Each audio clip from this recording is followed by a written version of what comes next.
BPSC PYQ series में आप सभी का स्वागत है। आज हम डिस्कस करने वाले हैं बीपीएससी के तहत जो एग्जाम होती है उसमें आधुनिक भारत से आए हुए सभी क्वेश्चन का डिस्कशन। ठीक है, सबसे पहले हम ये आपको बता दें कि जो बीपीएससी एग्जाम होता है उसमें सबसे ज्यादा क्वेश्चन पूछा जाता है हिस्ट्री के, तो ये आधुनिक भारत से संबंधित क्वेश्चन होती है। उसके पश्चात एंशिएंट हिस्ट्री से, तत्पश्चात जो है वो मॉडर्न हिस्ट्री से क्वेश्चन जो है पूछी जाती है।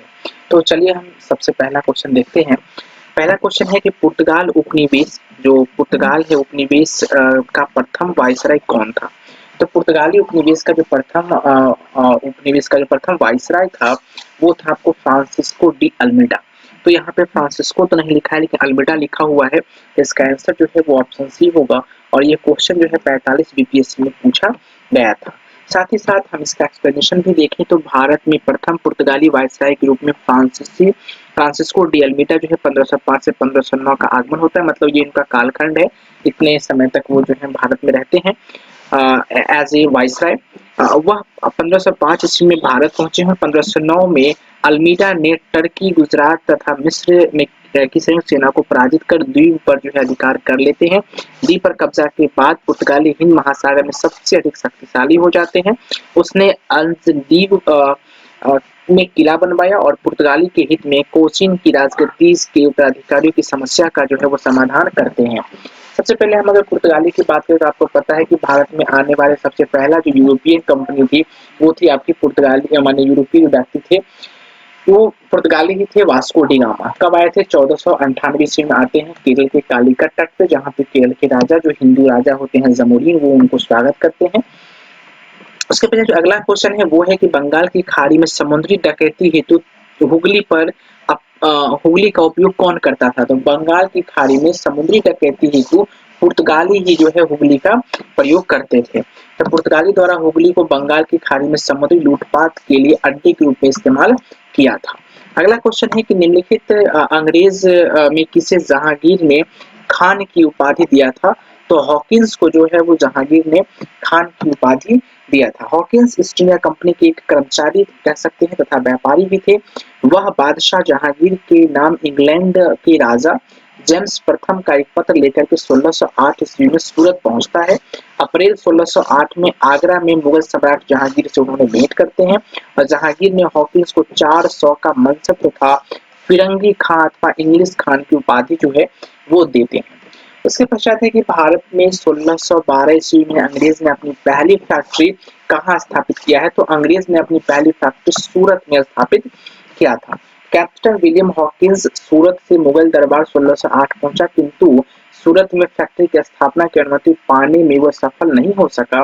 1611 में पुर्तगाली के विरोध के बावजूद कैप्टन मिल्टन सूरत के समीप असवाली पहुंचा और मुगल गवर्नर से वहां व्यापार करने की अनुमति पाने में सफल हो गया। कैप्टन वेस्ट द्वारा सूरत के बंदरगाह की विजय ने पुर्तगाली एकाधिकार जो था पुर्तगाली को वहां पे उसकी निरंतरता को भंग कर दिया। और इसके बाद जहांगीर के शाही फरमान से अंग्रेज ने सूरत में अस्थायी रूप से फैक्ट्री स्थापित कर डाली। यहाँ से अंग्रेज ने अपने व्यापार को देश के दूसरे भागों में फैलाया तथा शीघ्र ही अहमदाबाद, बुरहानपुर, अजमेर तथा आगरा में सहयोगी फैक्ट्रियां की स्थापना जो है वो करते हैं। अगला क्वेश्चन है कि किस मुगल शासक के समय में सर थॉमस रॉ भारत जो है वो आते हैं। तो जहांगीर के समय में जो है वो भारत आते हैं। सर थॉमस रॉ ब्रिटेन के राजा जेम्स प्रथम के दूत के रूप में सितंबर 1615 ईस्वी में सूरत पहुंचा तथा जनवरी 1616 में वह अजमेर में मुगल शासक जहांगीर के दरबार में उपस्थित होता है। अगला क्वेश्चन है कि डच ईस्ट इंडिया कंपनी जो है डच ईस्ट इंडिया कंपनी ने किस वर्ष अपनी फैक्ट्री जो है वो पटना में स्थापित करते हैं। तो 1632 ईस्वी में जो है डच ईस्ट इंडिया अपनी फैक्ट्री जो है स्थापित करते हैं। अगर आपको याद करना है कि अंग्रेज के आने का कर्म क्या है तो आप PDEF इसके तहत आप जो है याद कर सकते हैं। पुर्तगाली, डच ईस्ट इंडिया कंपनी और फिर फ्रांस जो है वो भारत में आते हैं। ये है आपका क्रम। पटना डिस्ट्रिक्ट गजेटियन इतिहास की किसी मानक पुस्तक या अन्यत्र 1632 ईस्वी में पटना में डच फैक्ट्री की स्थापना का कोई प्रमाण हमें प्राप्त नहीं हो सका, किंतु बिहार लोक सेवा आयोग द्वारा निरंतर यह प्रश्न पूछा जाता है और इसका उत्तर जो है वो 1632 ही वो सही मानते हैं। कुछ अप्रामाणिक स्रोत से यह प्राप्त होता है कि सर्वप्रथम डचों ने पटना कॉलेज की उत्तरी इमारत 1632 ईस्वी में डच फैक्ट्री की स्थापना की थी और इनकी रुचि सूती वस्त्र में, चीनी में, सौरा में, अफीम आदि से संबंधित व्यापार में थी। तो अगर आपसे क्वेश्चन ये भी पूछा जाए घुमा फिरा करके, जो सूती वस्त्र है भारत को, उसे विश्व स्तर पर या फिर कह सकते हैं वैश्विक स्तर पर किसने पहुंचाया, तो वो डचों ने पहुंचाया था। ठीक है। आप लोग जो है तुक्का मार दोगे, चट से कह दोगे कि इंग्लिश वाले ने पहुंचाया था, अंग्रेज नहीं, डचों ने पहुंचाया था। अगला क्वेश्चन है कि निम्नलिखित में से प्रथम कर्नाटक युद्ध का कौन सा तत्कालिक कारक था। तो प्रथम जो कर्नाटक युद्ध हुआ था उसका कारक था अंग्रेजों द्वारा फ्रांसीसी जहाजों का अधिग्रहण कर लेना। ये 2000 में इसमें क्वेश्चन जो पूछा गया। तो कर्नाटक का प्रथम युद्ध जो है वो 1646 से 48 के बीच में ऑस्ट्रिया के उत्तराधिकारी युद्ध जो 1740 ईस्वी में आरंभ हुआ था का विस्तार ही मात्र था। ठीक है। गिरिह सरकार की आज्ञा के विरुद्ध जो है ही दोनों दलों अंग्रेज और फ्रांसीसी में 1640 ईस्वी में युद्ध जो है प्रारंभ हो जाता है और अंग्रेज कैप्टन बर्नेट के नेतृत्व में अंग्रेजी सेना द्वारा कुछ फ्रांसीसी जहाजों पर अधिकार कर लिया, जो युद्ध का तत्कालिक कारण बन गया। प्रथम कर्नाटक युद्ध के समय ही कर्नाटक के नवाब अनबरुद्दीन ने महफूज खां के नेतृत्व में 10,000 भारतीय सेना को फ्रांसीसी का पर आक्रमण करने के लिए भेज देता है। कैप्टन पैराडाइज के नेतृत्व में फ्रांसीसी सेना ने उद्यार नदी पर स्थित सेंट थोमे नामक स्थान पर नवाब को पराजित कर देता है और यूरोप में युद्ध बंद होते ही कर्नाटक का प्रथम युद्ध जो है वो समाप्त हो जाता है। एक्सला सैपल की संधि जो है वो 1748 ईस्वी में ऑस्ट्रेलिया के उत्तराधिकारी का युद्ध समाप्त हो गया और मद्रास अंग्रेज को पुनः प्राप्त हो गया। कर्नाटक का जो प्रथम युद्ध है वो सेंट थॉमे के युद्ध के लिए स्मरणीय किया जाता है, या मतलब उनकी याद में स्मरणीय है। अगला है 1760 में प्रसिद्ध वांडीवास का युद्ध अंग्रेजों द्वारा किसके खिलाफ लड़ा गया था, तो वो फ्रांसीसी के द्वारा, मतलब अंग्रेज और फ्रांसीसी के मध्य जो वो युद्ध हुआ था, जो 1760 के फ्रांसीसी का युद्ध के नाम से विख्यात है। ये 66वीं बीपीएससी 2020 का क्वेश्चन है। 18वीं शताब्दी में भारत में लड़े गए प्रशासनगत युद्धों का सही क्रम इस प्रकार है। अंबर युद्ध अगस्त 1749 में होता है, जिसमें मुजफ्फर जंग, चंदा साहब तथा फ्रांसीसी की संयुक्त सेना ने बेलूर के समीप अंबर नामक स्थान पर कर्नाटक के नवाब अनबरुद्दीन को पराजित कर उसकी हत्या कर देता है।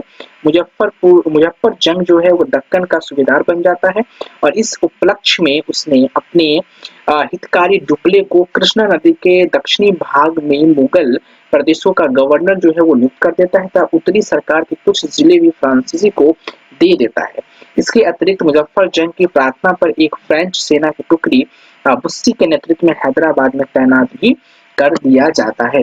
तत्पश्चात जो प्लासी का युद्ध है, प्लासी का युद्ध होता है 23 जून 1757 को जो है वो बैटल ऑफ प्लासी होता है। अंग्रेज तथा बंगाल के नवाब सिराजुद्दौला के मध्य युद्ध होता है और युद्ध के परिणाम स्वरूप अंग्रेजों का पूरे बंगाल पर जो है वो नियंत्रण हो जाता है। क्लैब ने मीर जाफर को फिर बंगाल का नवाब जो है बना देता है। इससे पहले जो है जब प्लासी का युद्ध हो रहा था तो सिराजुद्दौला वहां का नवाब था। नवाब बनने के बाद मीर जाफर ने अंग्रेजों को उनकी सेवाओं में 24 प्रजनी के जमींदार से जो है पुरस्कृत किया और क्लाइव को 2,34,000 पाउंड की निजी भेंट दिया। उसके पश्चात हम बात कर लेते हैं वांडीवास का युद्ध। वांडीवास का युद्ध जो है वो जनवरी 1760 ईस्वी में अंग्रेज तथा फ्रांसीसी के मध्य होता है। युद्ध में फ्रांसीसी जो है वो पराजित हो जाते हैं और अंग्रेजी सेना का नेतृत्व जो है उस समय सर आयरकूट कर रहे थे, जबकि फ्रांसीसी सेना का नेतृत्व जो है वो काउंट डी लाली कर रहे थे।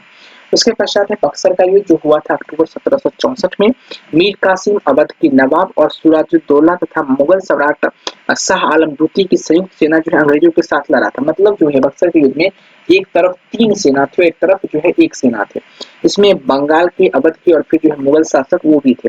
तो बंगाल की तरफ से मीर कासिम थे, अवध के तरफ से सिराजुद्दौला थे और मुगल सम्राट में शाह आलम द्वितीय जो है, ये तीनों की जो सेनाएं हैं वो होती हैं और इसी के बाद जो इलाहाबाद की संधि होती है इसमें ये संयुक्त सेना जो है वो हार जाती है।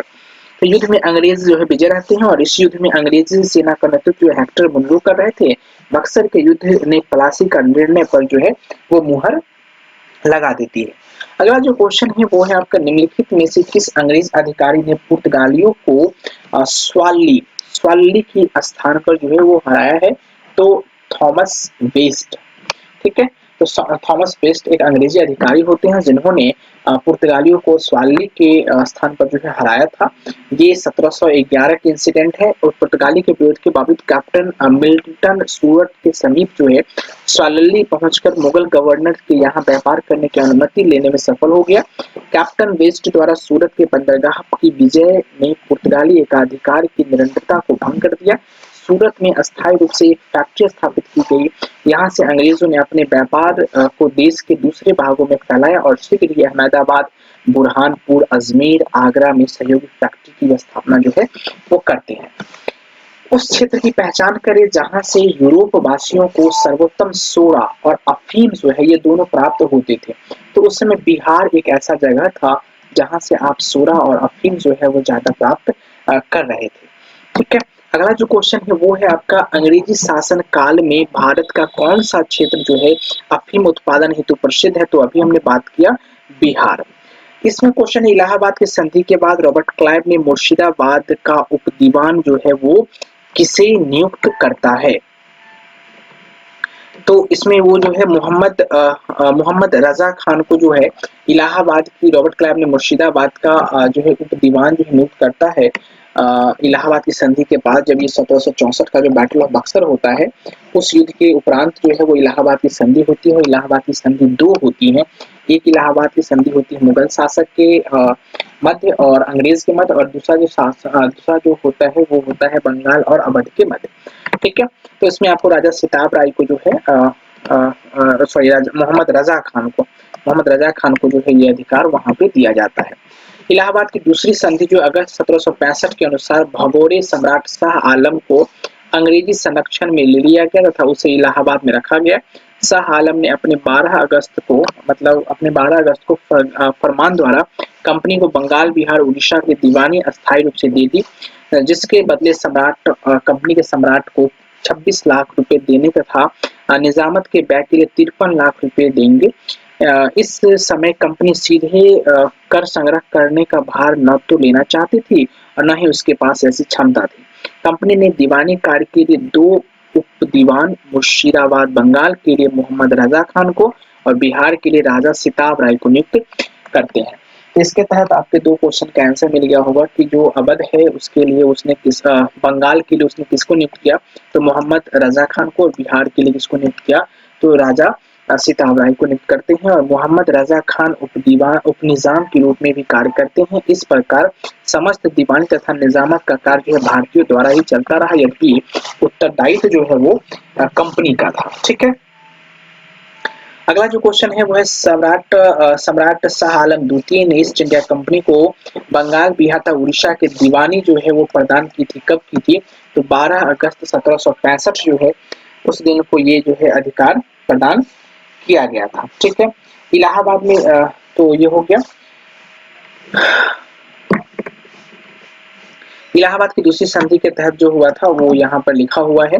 इलाहाबाद दूसरी संधि के अलावा मतलब दूसरी संधि जो हुआ था अगस्त 1765 के अनुसार शाह आलम को अंग्रेजी संरक्षण में ले लिया गया था, उसे इलाहाबाद में रखा गया। इलाहाबाद तथा करा के जो क्षेत्र नवाब ने छोड़ दिए थे शाह आलम को मिले, और 12 अगस्त 1765 के अपने फरमान द्वारा मुगल शासक शाह आलम द्वितीय ने कंपनी को बंगाल, बिहार तथा उड़ीसा के दीवानी अस्थायी रूप से दे दी, जिसके बदले कंपनी द्वारा सम्राट को 26 लाख रुपए जो है वो दिया जाना था तथा निजामत बैग के लिए कंपनी को 53 लाख रुपए देना था। इस समय Robert Clive east India company का जो है बंगाल का गवर्नर था। शाह आलम द्वितीय का संपूर्ण जीवन आपदाओं से ग्रस्त रहा। उसे 1788 में अंधा कर दिया गया। शाह आलम द्वितीय के समय में 1803 में दिल्ली पर अंग्रेजों का अधिकार हो गया। शाह आलम द्वितीय तथा उसके 2 उत्तराधिकारी अकबर द्वितीय और बहादुर शाह द्वितीय ईस्ट इंडिया कंपनी के पेंशन भोगी मात्र बन करके रह जाते हैं। ठीक है, अगला जो क्वेश्चन है वो है आपका, मुगल शासक या फिर मुगल बादशाह बहादुर शाह जफर के बारे में यह कहा जाता है कि उसने साम्राज्य की सीमा थी, मतलब उनके साम्राज्य की सीमा क्या थी? ठीक है, तो दिल्ली से बिहार, पेशावर से वाराणसी, चांदनी चौक। तो बहादुर शाह जफर के बारे में जो है नहीं बल्कि मुगल शासक शाह आलम द्वितीय के बारे में फारसी भाषा में यह कहावत प्रसिद्ध भी थी कि सल्तनत ए शाह आलम अज दिल्ली ता पालम, अर्थात शाह आलम के काल में जो है मुगल साम्राज्य सिकुड़ते सिमटते दिल्ली के लाल किले के पालम गांव तक ही रह जाता है, उससे ज्यादा नहीं था। बिहार लोक सेवा आयोग ने इस प्रश्न को ही निरस्त कर दिया था। ठीक है, अगला जो क्वेश्चन है, रंजीत सिंह ने सुप्रसिद्ध कोहिनूर हीरा प्राप्त किए थे। तो रंजीत सिंह ने सुप्रसिद्ध जो कोहिनूर हीरा है वो कहाँ से प्राप्त किए थे? तो शाह शुजा से जो है यह प्राप्त किए थे, क्योंकि पंजाब अहमद शाह अब्दाली के साम्राज्य का भाग था, परंतु 1773 की उनकी मृत्यु के पश्चात मुल्तान, कश्मीर इत्यादि कुछ छोटे छोटे भागों को छोड़कर शेष पर सिख मिसलों का अधिकार हो गया। उधर अफगानों के आंतरिक झगड़ों के कारण रंजीत सिंह को अपनी स्थिति वृद्ध करने में अवसर मिल गया और 1800 ईस्वी में अहमद शाह अब्दाली का पुत्र जो है शाह शुजा काबुल की गद्दी पर बैठा, परंतु उनके भाई शाह महमूद ने शक्तिशाली बरकज़रे सरदारों फतह खान और दोस्त मोहम्मद की सहायता से उसे 1809 ईस्वी में विस्थापित कर दिया तथा स्वयं कश्मीर और पेशावर पर अधिकार कर लिया। इसी अवसर पर शाह शुजा ने काबुल का राज्य प्राप्त करने के लिए रंजीत सिंह से सहयोग मांगी और उन्हें कोहिनूर हीरा जो है वो आपको भेंट कर देते हैं। यहाँ पर एक पॉइंट आप देखिए क्या लिखा हुआ था कि 26 लाख रुपए दिए जाने थे, जिसके बदले कंपनी द्वारा सम्राट को 26 लाख दिए जाने थे। जब उसको अधिकार जो ले लिया गया, मतलब व्यापार करने का जो अधिकार ले लिया, तो कंपनी ने मतलब उस समय मुगल बादशाह को 26 लाख रुपए दिए तो सही, लेकिन वहां पे जो कार्य करते थे बंगाल में, उसके बदले कंपनी से उल्टे 53 लाख रुपया ले लिया। तो आप देखिए कहीं ना कहीं लॉस ही है यहाँ पे मुगल शासक का, इस वजह से यहाँ पर जो है दिक्कतें हुई। अगला जो क्वेश्चन है, टीपू सुल्तान ने अपनी राजधानी कहाँ बनाई थी? तो टीपू सुल्तान ने अपनी राजधानी जो है श्रीरंगपट्टनम में बनाई थी। टीपू सुल्तान ने श्रीरंगपट्टनम में अपनी राजधानी बनाया था, यहाँ जैकोबिन क्लब की स्थापना भी की, उनका सदस्य बना। साथ ही उसने अपनी राजधानी में फ्रांस मैसूर के मैत्री का प्रतीक स्वतंत्रता का वृक्ष रोपा। टीपू सुल्तान ने अपने समकालीन विदेशी राज्यों में मैत्री संबंध बनाने तथा अंग्रेजों के विरुद्ध उसकी सहायता प्राप्त करने के लिए अरब कुस्तुतुनिया जो आधुनिक इस्तांबुल है, काबुल और मॉरिशस में अपने जो है दूत मंडल भेजे थे। अगला जो क्वेश्चन है, अंग्रेजों ने श्रीरंगपट्टनम की संधि किसके साथ की थी? तो टीपू सुल्तान के साथ जो है अंग्रेजों ने संधि किया था श्रीरंगपट्टनम का। अगला जो क्वेश्चन है वो है आपका, ठगों का उन्मूलन किसके नेतृत्व में हुआ था? तो ठगों का उन्मूलन जो है वो कैप्टन स्लीमेन के नेतृत्व में किया गया था। ठगों में हिंदू और मुसलमान दोनों धर्मों के अनुयायी जो हैं वो शामिल होते हैं, परंतु वास्तव में ये लोग काली, दुर्ग अथवा भगवती की पूजा करते थे तथा प्रायः अपने शिकार का सिर काटकर देवी के चरणों में बलि के रूप में चढ़ाते थे। उन्हें विश्वास था कि उनका यह अंधा विधि का विधान है, उनका यह धंधा विधि का विधान है। उनके शरीर की मृत्यु उसके भाग्य में उसी प्रकार लिखी होती है। सती प्रथा के प्रश्न पर तो कुछ मतभेद था, किंतु ठगी के विषय में समस्त जनता ने सरकार का समर्थन किया। लॉर्ड विलियम बेंटिक ने कैप्टन स्लीमेन को ठगों के विरुद्ध कार्रवाई करने के लिए नियुक्त किया। उसके लगभग मतलब उसने लगभग 1500 ठगों की बंदी बना दिया गया। उनके ठगों को फांसी की सजा दी गई और शेष को आजीवन निर्वासित कर दिया गया। निर्वासित का मतलब होता है एक स्थान से दूसरे स्थान भेज देना। 1837 ईस्वी के पश्चात वे संगठित रूप से ठगों का अंत हो जाता है। कब? 1837 ईस्वी में। अगला जो क्वेश्चन है वो है कि बंगाल में द्विशासन प्रणाली किसके द्वारा शुरू किया गया था? तो रॉबर्ट क्लाइव के द्वारा जो है वो बंगाल में द्विशासन प्रणाली की शुरुआत की जाती है। द्विशासन की शुरुआत जो है बंगाल में क्लाइव के समय 1765 में हुई थी और वारेन हेस्टिंग के कार्यकाल 1772 में कोर्ट ऑफ डायरेक्टर ने दोहरी शासन प्रणाली को ही समाप्त करने का निर्णय लिया तथा कलकत्ता परिषद एवं उसके प्रधान को आज्ञा दी कि वे स्वयं दीवान बने और बंगाल, बिहार तथा उड़ीसा के प्रबंध को अपने हाथ में ले ली। वारेन हेस्टिंग ने दोनों उप दीवानों मोहम्मद रजा खान और राजा सिताब राय, मोहम्मद रजा खान जो बंगाल के थे, राजा सिताब राय जो बिहार के थे, उनको पदच्युत कर दिया गया, मतलब उनको हटा दिया गया। द्वैत शासन का जनक किसे माना जाता है? द्वैत शासन का जो जनक है देश शासन का जनक जो है वो सर लियोनियल कार्टिस को जो है वो माना जाता है। सर लियोनियल कार्टिस को देश शासन का जनक माना जाता है। इसमें दीवानी और वजारत या फिर कह सकते हैं कानून व्यवस्था की जिम्मेदारी जो है अलग कर दी गई थी। भारत की प्रथम रेलवे लाइन किस ब्रिटिश गवर्नर के समय में जो है बिछाई गई थी? तो लॉर्ड डलहौजी के समय में 1853 ईस्वी में जो है वो रेलवे लाइन बिछाई गई थी।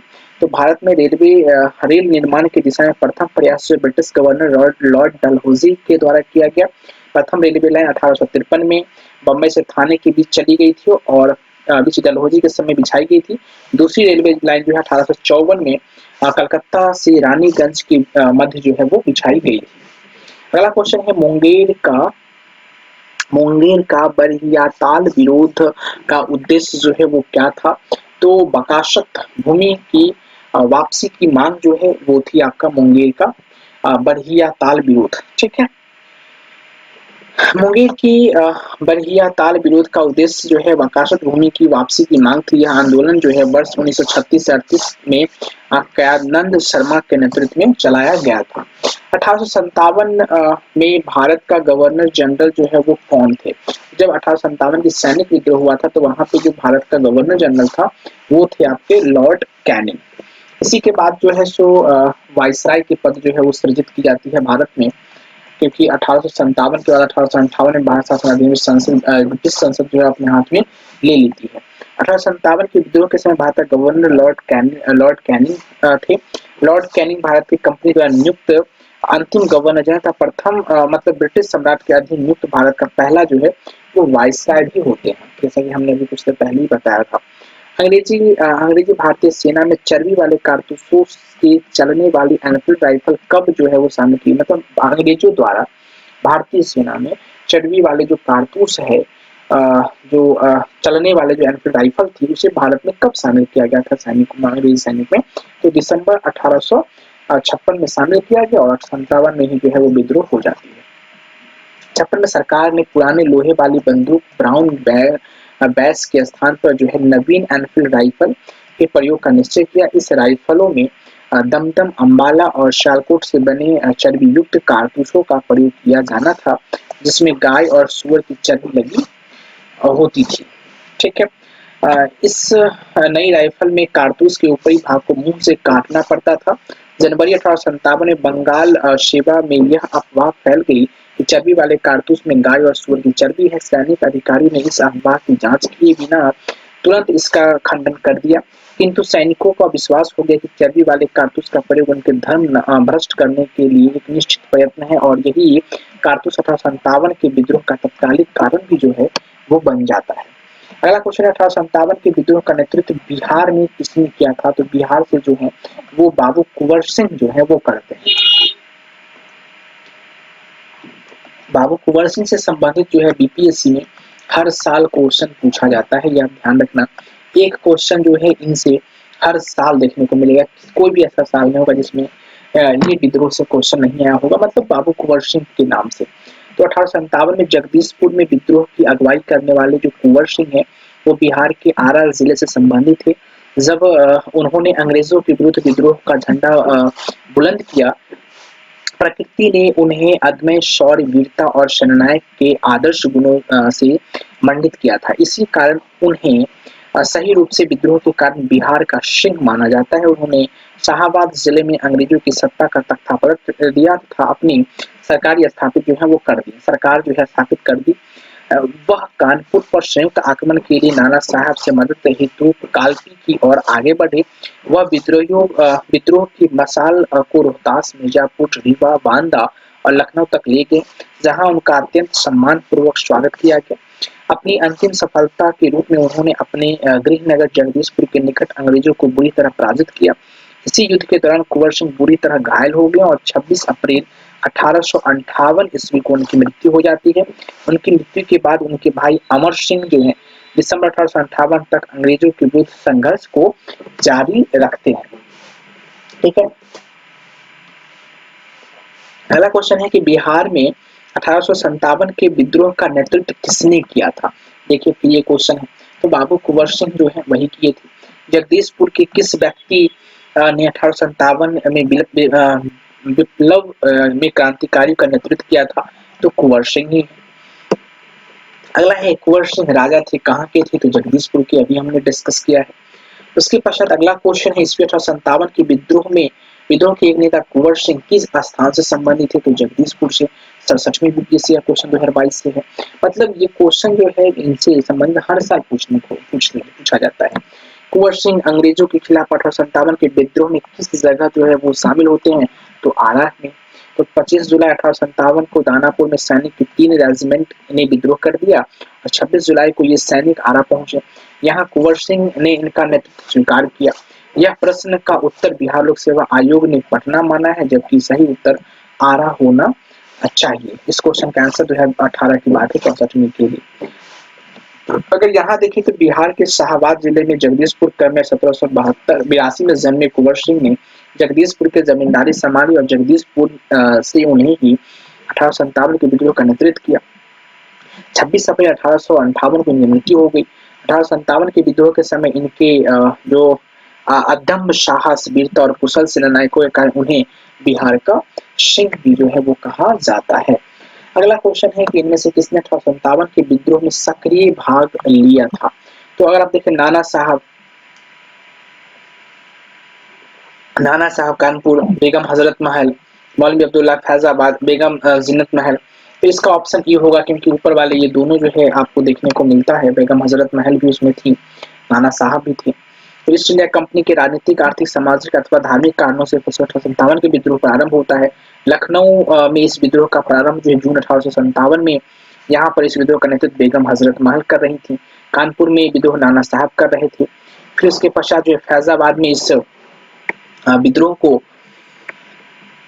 जो है सो मौलवी अहमदुल्ला ने दिया था, जबकि बहादुर शाह जफर, अंतिम मुगल बादशाह की पत्नी बेगम जनीत महल ने प्रत्यक्ष रूप से इस विद्रोह में भाग लिया। इस प्रकार जो दिए गए विकल्प का ऑप्शन ई होगा, क्योंकि इसमें हर व्यक्ति जो है वो फैजाबाद से ही थे। दिल्ली में बेगम जीनत महल जो है वो आपकी बहादुर शाह जफर सेकंड जो है उनकी ये वाइफ थी। प्रत्यक्ष रूप से इन्होंने जो है इसमें शामिल हुए थे। पटना में 1857 के स्वतंत्रता संग्राम के नेता कौन थे? पटना की बात कर रहे हैं तो राजपूत कुंवर सिंह जो हैं वो आपको पटना से थे।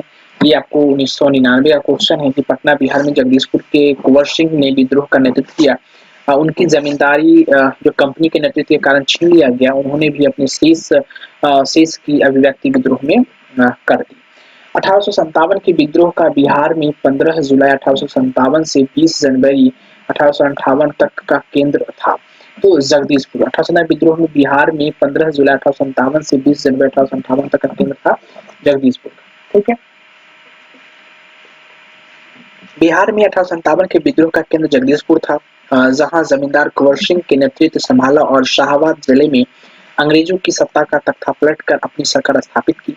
बिहार के विद्रोह को पटना डिवीजन कमिश्नरी के कमिश्नर विलियम्स टेलर और बंगाल गोलदाज फॉल्स के मेयर विजिट आयर द्वारा दबा दिया जाता है। अगला है जगदीशपुर के राजा कौन थे, तो बाबू कुंवर सिंह थे। कुंवर सिंह बिहार के आरा जिला से संबंधित हैं। जगदीशपुर ग्राम के जमींदार थे। उन्होंने वृद्धावस्था में अंग्रेजों के खिलाफ जो है वो बगावत का बिगुल बजाई और विद्रोह के दौरान जो उन्होंने बिहार का सिंह भी कहा जाता है। 1858 में उनकी मृत्यु होती है, कितनी बार हमने देखा है। तो इससे क्वेश्चन एक बीपीएससी में पूछेगा हर साल। तो अब आई होप कि आपको ये क्वेश्चन कभी भी गलत नहीं होगी। कुंवर सिंह ने 1857 के विद्रोह का नेतृत्व किस प्रांत से किया था, तो बिहार प्रांत से करते हैं। तो बिहार के 1857 के विद्रोह का नेतृत्व आरा की विशाल रियासत के वृद्ध राजपूत जमींदार कुंवर सिंह ने किया, जो शीघ्र ही पटना के समीप दानापुर, छोटा नागपुर, रांची, पलामू आदि सहित बिहार के कई भागों में फैल गया। कुंवर सिंह ने लंबे समय तक बहादुरी और उत्साहपूर्वक अंग्रेजों से संघर्ष किया था। लगभग 10 माह लंबी सफल लड़ाइयों के बाद युद्ध के प्राप्त घावों के कारण जो है 26 अप्रैल 1858 को मृत्यु हो जाती है। अगला क्वेश्चन है 1857 के विद्रोह का नेतृत्व बिहार से किसने किया, तो बाबू कुंवर सिंह। आप देख रहे हैं बाबू कुंवर सिंह से कितने सारे क्वेश्चन बीपीएससी पूछे हुआ है। बिहार में 1857 के विद्रोह का नेतृत्व किसने किया, तो बाबू कुंवर सिंह। ये आपका 66वें बीपीएससी 2020 का क्वेश्चन है। निम्नलिखित में से कौन 1857 के विद्रोह में अंग्रेजों का सबसे कट्टर दुश्मन था, तो मौलवी अहमदुल्ला शाह जो है वो अंग्रेजों के सबसे कट्टर दुश्मन साबित हुआ।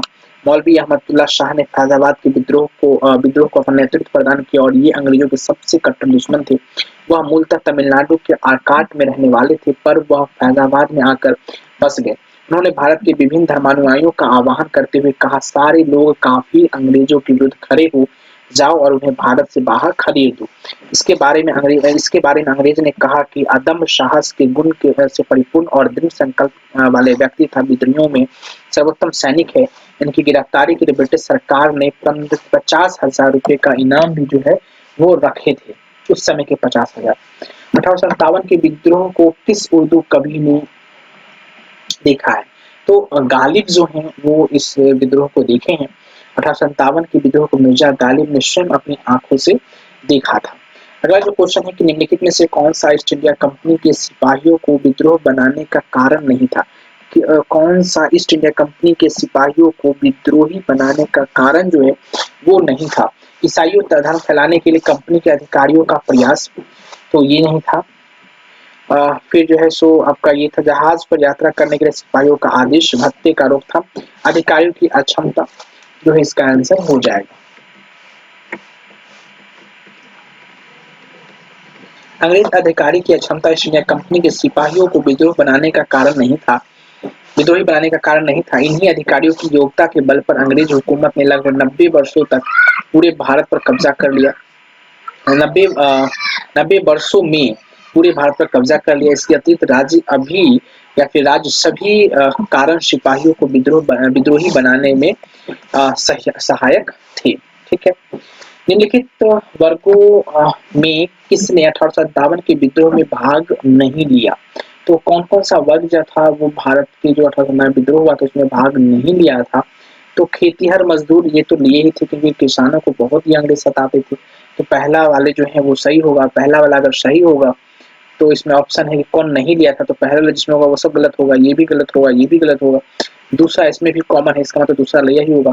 और अगर आपको तीसरा चौथा में से अगर एक पता होगा तो आप आंसर तक पहुंच सकते हैं। तो जो खेतिहर मजदूर अगर इसमें शामिल होंगे तो कृषक भी शामिल होंगे। तो 1 और 3 जो है वो इसमें आपको 1 और 3 जो इसमें शामिल होंगे, तो 3 वाला भी आंसर इसमें सही नहीं होगा। तो मतलब जमींदार जो है वो शामिल नहीं हुए थे। तो डी आंसर इसका आपका सही हो जाएगा। एलिमिनेशन मेथड से आप इस तरीके से आंसर जो है वो प्राप्त कर सकते हो। देखिए 1857 का विद्रोह जो है वो बहुत बड़े क्षेत्र में फैला हुआ था।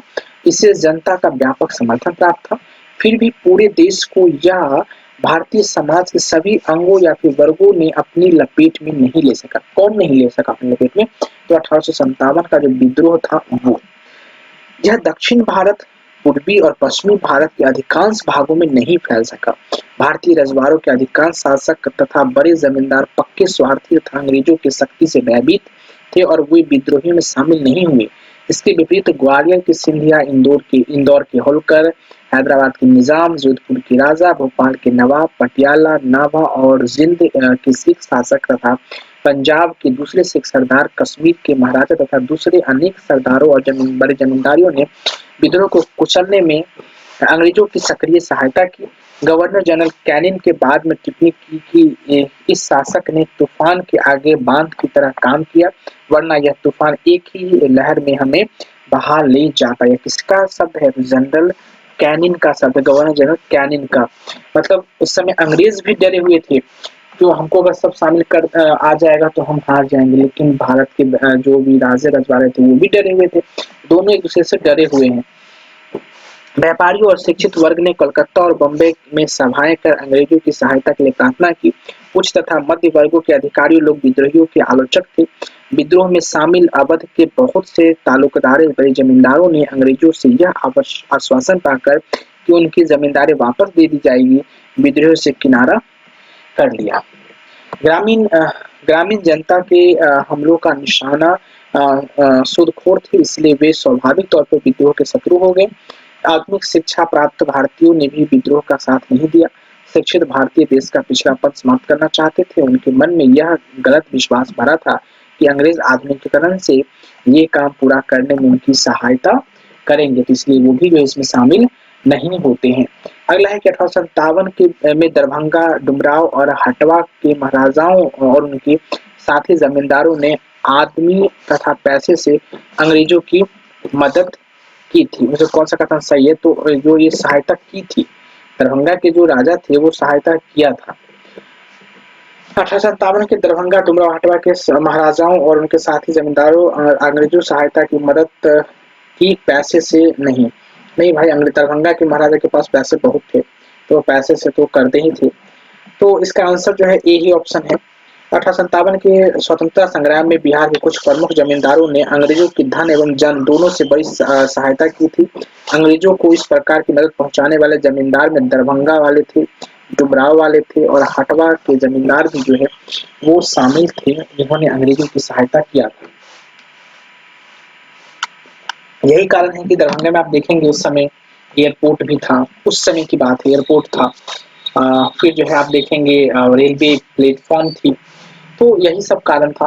1857 के विद्रोह में बिहार का कौन सा भाग जो है अप्रभावित रहा था? बिहार के कौन सा भाग जो प्रभावित रहा था 1857 के विद्रोह में? तो आरा से तो आपको पता ही है, वो थे ही।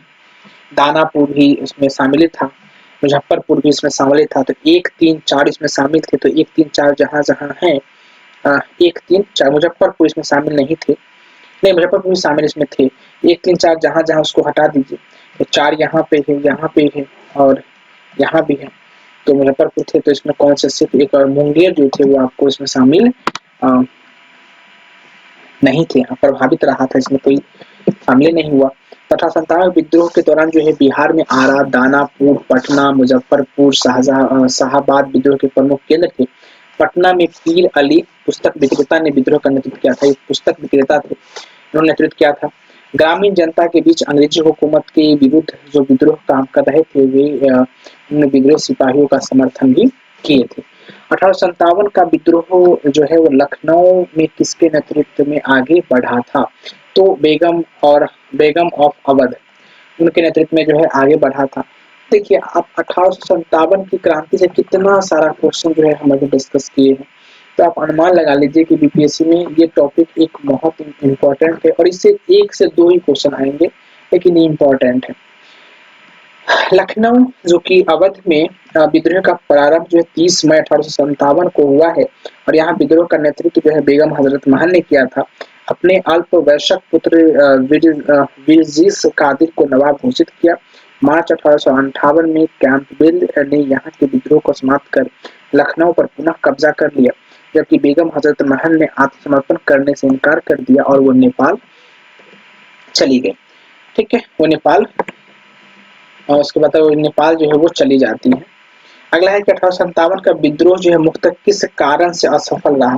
तो इसमें हिंदू मुस्लिम एकता की कमी थी, तो ये भी बात सही है कि उसमें उतने सारे बलपूर्वक से तो नहीं आए थे। किसी सामान्य योजना और केंद्रीय संगठन की कमी थी, ये बात भी सही है। इसके प्रभाव का सीमित क्षेत्र था, ये भी सही है। प्रभाव भी इसमें जो है सो ठीक से नहीं रहा। और जमींदारों की सहभागिता, तो बहुत सारे जमींदार जो है इसमें सहभागिता भी नहीं हुए। अब देखिए इसमें हर कारण है, अब हर कारण है और 4 ऑप्शन है, तो अब आपको सोचना पड़ेगा कि जो सबसे मतलब जो मेन पॉइंट है उसको आपको पकड़ना होगा। तो इसमें आप पकड़ सकते हैं किसी सामान्य योजना पर केंद्रीय संगठन की कमी होने के कारण जो है यह विद्रोह हार गए, कि सब अपने अपने जगह से नेतृत्व कर रहे थे, लेकिन सबको नेतृत्व करने वाले कोई नेतृत्व करता नहीं थे, जिस वजह से यह युद्ध जो मतलब जो विद्रोह जो है वो असफल रहा था। 1857 के विद्रोह की असफलता का मुख्य कारण किसी सामान्य योजना व केंद्रीय संगठन की कमी थी। विद्रोहियों के नेतृत्व में कोई संगठन का भावना देखने में नहीं आई।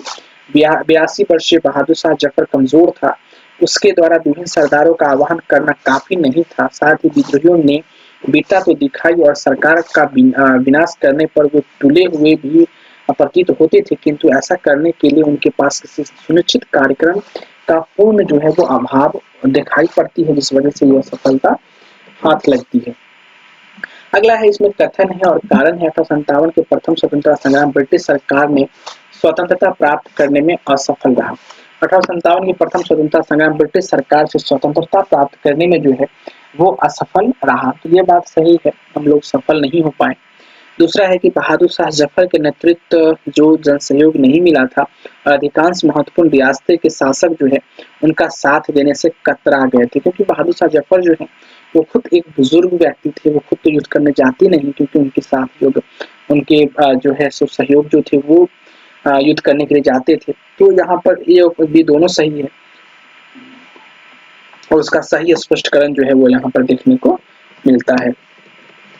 1857 के विद्रोह का स्वरूप जो है मुक्त सामंतवाद था, जिसमें कुछ राष्ट्रवाद के तत्व विद्यमान थे। अवध तथा रोहेलखंड के तथा अन्य उत्तरी भाग के सामंत तत्वों ने भी विद्रोह का नेतृत्व किया और दूसरी ओर अन्य सामंतवादी तत्वों यथा पटियाला, जींद, ग्वालियर व हैदराबाद के राजाओं ने इस विद्रोह का दमन करने में सहायता तो की।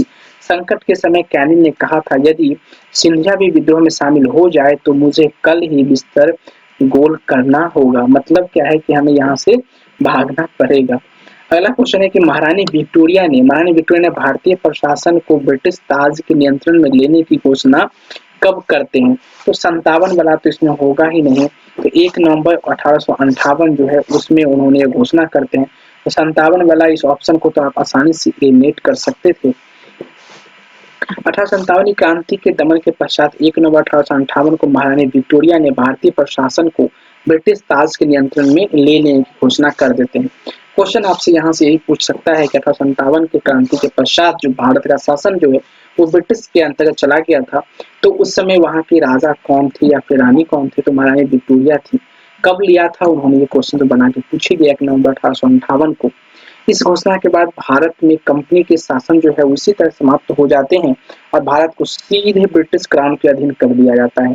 एक भारत मंत्री या सचिव तथा 15 सदस्य वाली इंडियन काउंसिल की स्थापना की गई और तत्कालीन गवर्नर जनरल लॉर्ड कैनिंग को ही भारत का प्रथम वायसराय जो है वो बना दिया गया। 1857 के विद्रोह के बाद ब्रिटिश सरकार ने सिपाहियों का इस प्रांत से चयन किया था। तो गोरखा, सिख और पंजाबी उत्तर प्रांत से जो है वो चयन किया था। क्यों? क्योंकि बिहार से क्यों नहीं किया? क्योंकि बिहार से जो है विद्रोही आ गए थे। तो आप मान लो कि सैनिक वाले जो हैं तो बिहार से होगा, तो हो सकता है कि फिर आगे विद्रोह हो जाए, इसलिए से जो है उन्होंने वहां से चुना ही नहीं।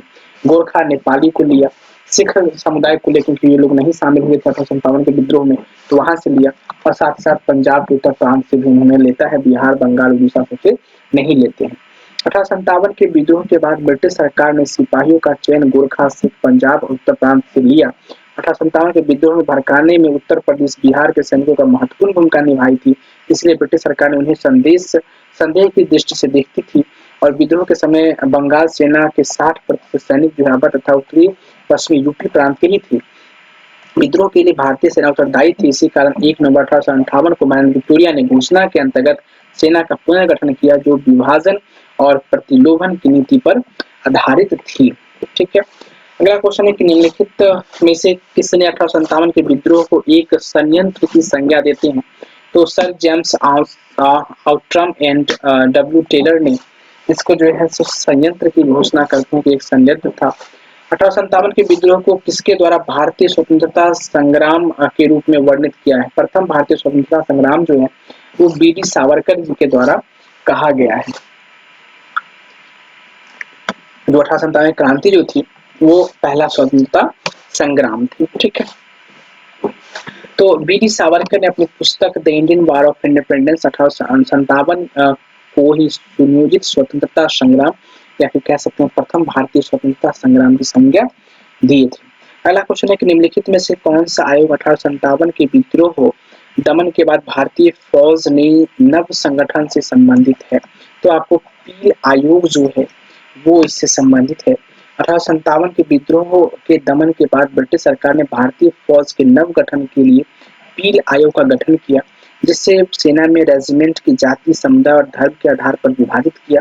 यूरोपीय सैनिकों की संख्या जो 1857 से पूर्व जो है 45,000 थी, अब 65,000 कर दी गई। जब भारतीय सैनिकों की संख्या जो 2,38,000 से घट करके 1,40,000 कर दी गई। बंगाल में यूरोपीय सैनिकों का भारतीय अनुपात 1/2 रखा गया, मतलब 1 अगर यहाँ का है तो 2 अनुपात जो है वो अंग्रेजों का रहेगा, जबकि मद्रास और बॉम्बे में यह अनुपात 1 और 3 का था। ठीक। अगला है नील विद्रोह। नील विद्रोह किसके बारे में था? तो नील विद्रोह जो था वो आपका रैयत नील खेती नहीं करना चाहते थे, पर उनके एक अमान्य मूल्य पर जबरदस्ती जो है वो नील की खेती करवाई जाती थी।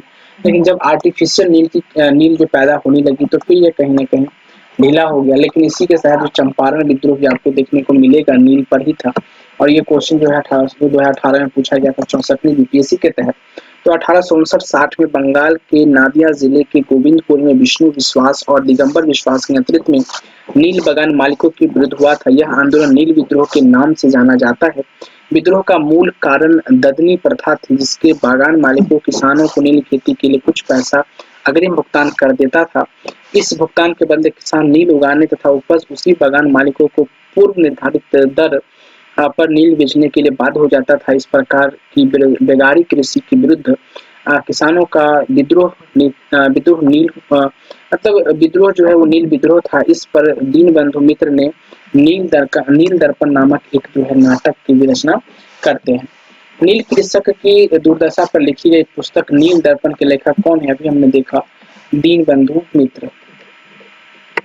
वह प्रथा जिसके तहत किसान स्वयं भूमि का मालिक होता है और सरकार को भू राजस्व के भुगतान के लिए जिम्मेदार माना जाता है। तो रैयतवाड़ी व्यवस्था जो थी उसके अंतर्गत जो बात चलती थी। रैयतवाड़ी प्रथा के अंतर्गत किसान स्वयं भूमि का मालिक होता है और सरकार को भू राजस्व के भुगतान के लिए जिम्मेदार माना जाता है।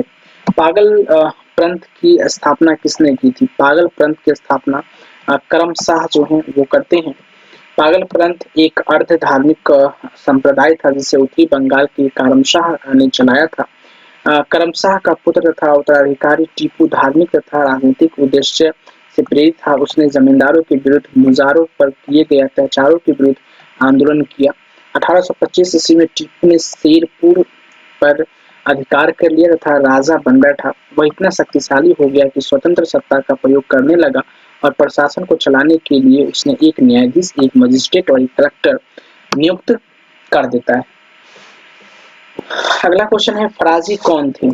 तो फराजी हाजी शरीयतुल्लाह के अनुयायी जो हैं वो होते हैं कौन? फराजी। 66वीं 59वीं यूपीएससी का क्वेश्चन है 2015 का। फराजी लोग बंगाल के फरीदपुर के हाजी शरीयतुल्लाह द्वारा चलाए गए संप्रदाय के अनुयायी थे। ये लोग अनेक धार्मिक संप्रदाय तथा राजनीतिक आमूल परिवर्तन का प्रतिपादन करते थे। शरीयतुल्लाह के पुत्र दादू मियां ने बंगाल से अंग्रेजों को निकालने की योजना बनाई। यह विद्रोह 1838 से 1860 ईस्वी के दौरान चलता रहा। अंत में इस संप्रदाय के अनुयायी वहाबी दल में सम्मिलित हो जाते हैं। अगला क्वेश्चन है फरेजी आंदोलन की शुरुआत जो है वो किसने किया था? अभी हमने देखा हाजी शरीयतुल्लाह जो है इस फरेजी आंदोलन की शुरुआत करते हैं। कूका आंदोलन को किसने संगठित किया था? कूका आंदोलन को संगठित करने का काम गुरु राम सिंह जो है वो करते हैं। कूका आंदोलन वहाबी आंदोलन से बहुत कुछ मिलता जुलता था। दोनों धार्मिक आंदोलन के रूप में ही आरंभ हुआ, किंतु बाद में ये राजनीतिक आंदोलन के रूप में परिवर्तित हो गया, जिसका सामान्य उद्देश्य अंग्रेजों को देश से बाहर निकालना था। पश्चिमी पंजाब में कूका आंदोलन की शुरुआत 1840 के दशक में भगत जवाहर मल द्वारा की गई थी, जिसे मूलतः शियान साहब के नाम से भी पुकारा जाता था। गुरु राम सिंह ने कूका आंदोलन का संगठित किया तथा जुझारू बनाया। इनका उद्देश्य सिख धर्म में प्रचलन या फिर प्रचलित बुराइयों और अंधविश्वासों को दूर कर इस धर्म को शुद्ध करना था। 1872 ईस्वी में इस आंदोलन के एक नेता राम सिंह को जो है रंगून निर्वासित कर दिया और वहां उनकी मृत्यु भी 1885 में हो जाती है।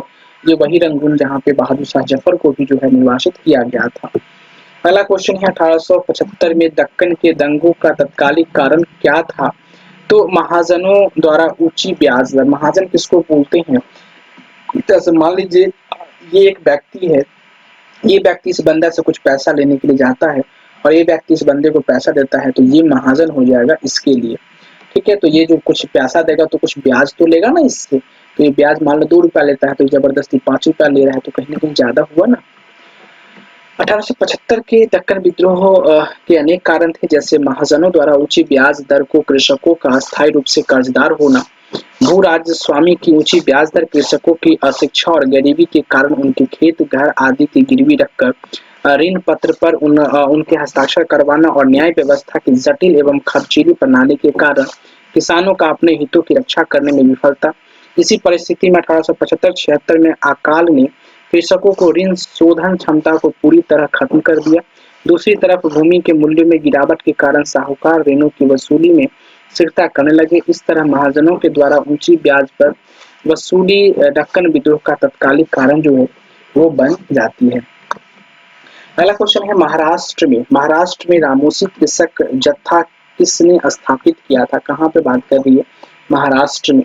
तो वासुदेव बलवंत फर्के, ठीक है, इन्होंने जो है वो रामोशी कृषक जत्था जो है वो स्थापित करते हैं। प्रारंभिक क्रांतिकारियों के अग्र में वासुदेव बलवंत फर्के ने बॉम्बे प्रेसिडेंसी में रामोसी जनजाति के लोगों को संगठित करके प्रशिक्षित लड़ाकू बल में परिवर्तित किया। इन्हें काला पानी की सजा दी गई। 1883 ईस्वी में आमरण अनशन से इनकी मृत्यु हो जाती है। रामोशी विद्रोह सही रूप से किस भौगोलिक इलाके में हुआ था? रामोशी जो है वो वर्तमान में अगर पूछा जाए तो ये आपको पश्चिमी घाट की तरफ, जैसे मान लो कि ये आपका भारत है, ये वाला भाग जो है वो पश्चिमी घाट कहलाती है और ये वाला भाग जो है पूर्वी घाट कहलाती है। पश्चिमी घाट में रहने वाले रामोशी जाति के लोगों ने 1822 ईस्वी में अपने नेता सरदार चित्तूर सिंह के नेतृत्व में रामोशी विद्रोह किया। रामोशियों ने सतारा के आसपास के क्षेत्रों को लूटा और किलों पर भी आक्रमण कर दिया। 1825-26 में भयंकर अकाल और अन्नभाव के कारण इन्होंने उमाजी के नेतृत्व में पुनः जो है वो विद्रोह कर दिया। अगला क्वेश्चन है आपका बघेरा विद्रोह कहाँ हुआ था? तो बघेरा विद्रोह जो है वो आपका बड़ौदा में हुआ था। बघेरा विद्रोह 1818 ईस्वी में अंग्रेज सरकार के विरुद्ध किया गया था। बघेरा विद्रोह बड़ौदा में हुआ और बड़ौदा के गायकवारों ने अंग्रेजी सेना की सहायता से बघेरों से अधिक कर एकत्र करने का प्रयत्न किया, जिसके परिणाम स्वरूप बघेरा सरदारों ने विद्रोह कर दिया। 1818-1819 के मध्य अंग्रेजी प्रदेश पर भी आक्रमण किया। यह विद्रोह 1820 के आसपास जो है वो समाप्त हो जाती है।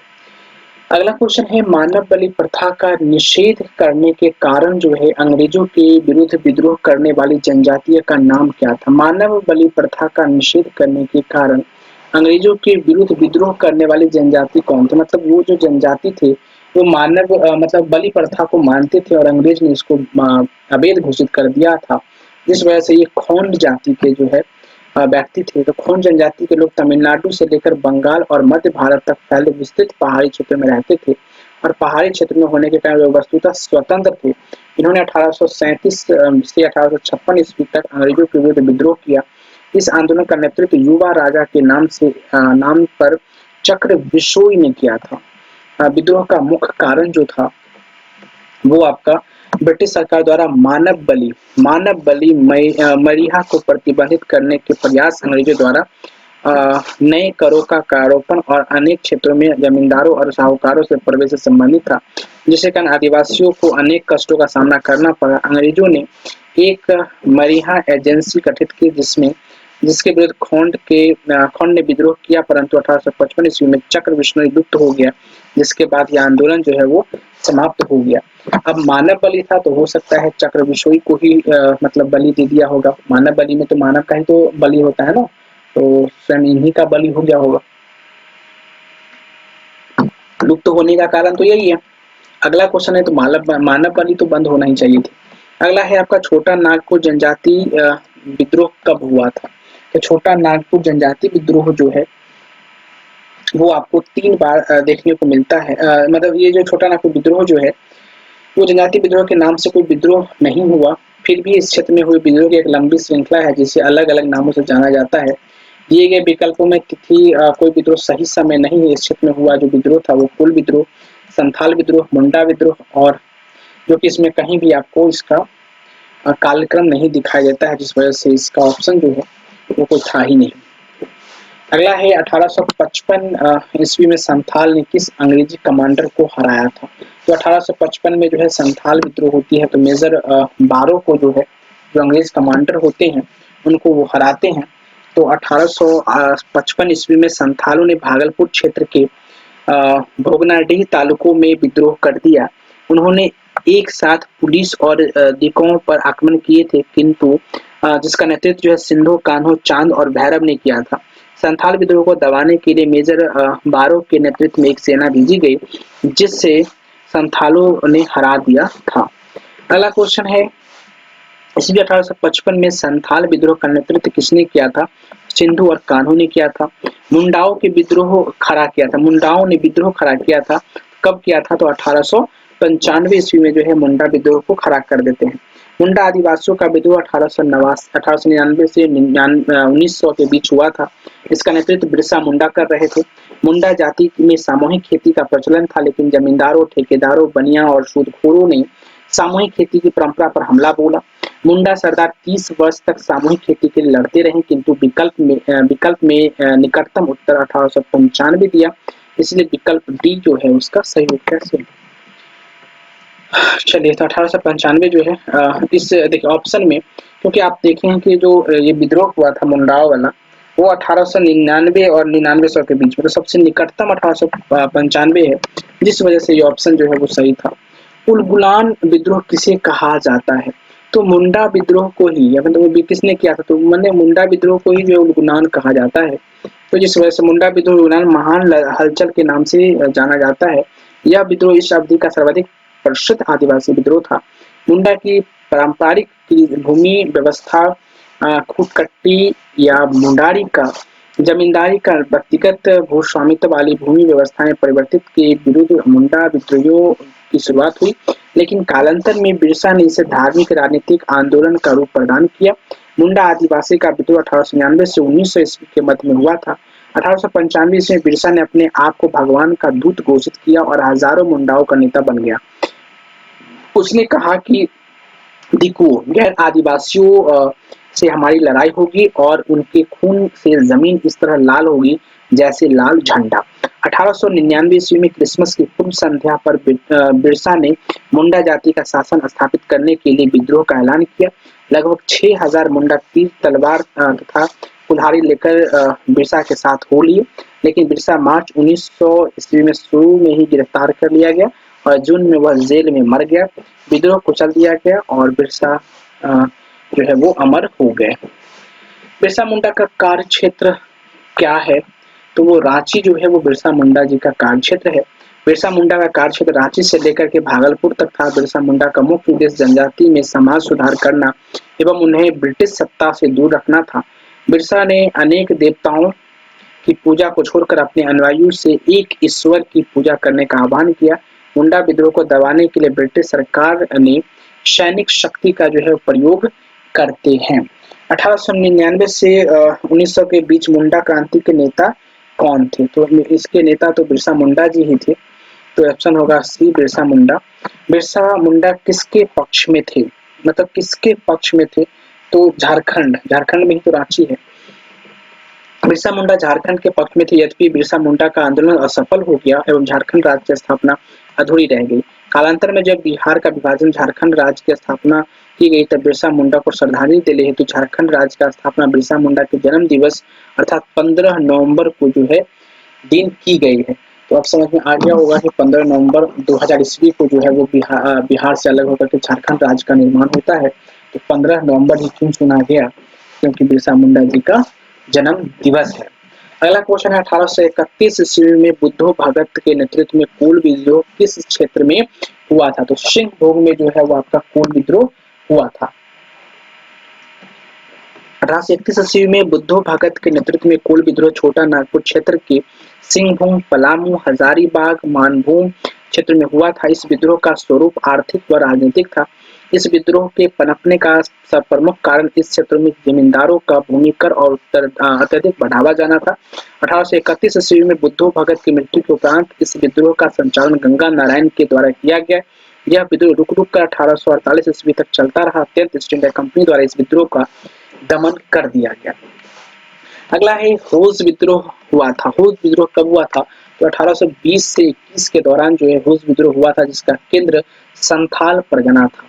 पहला क्वेश्चन है किस स्थान पर आदिवासियों ने अंग्रेज के खिलाफ विद्रोह किया था? तो छोटा नागपुर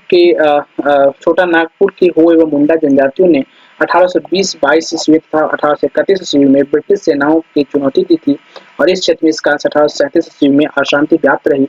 सिंध के जनजातियों ने भी लगातार अंग्रेजों के विरुद्ध जो है वो विद्रोह किया था। तो इस वजह से ये ऑप्शन ई हो, इसका आंसर होगा 1864 में बीपीएससी में क्वेश्चन पूछा गया था।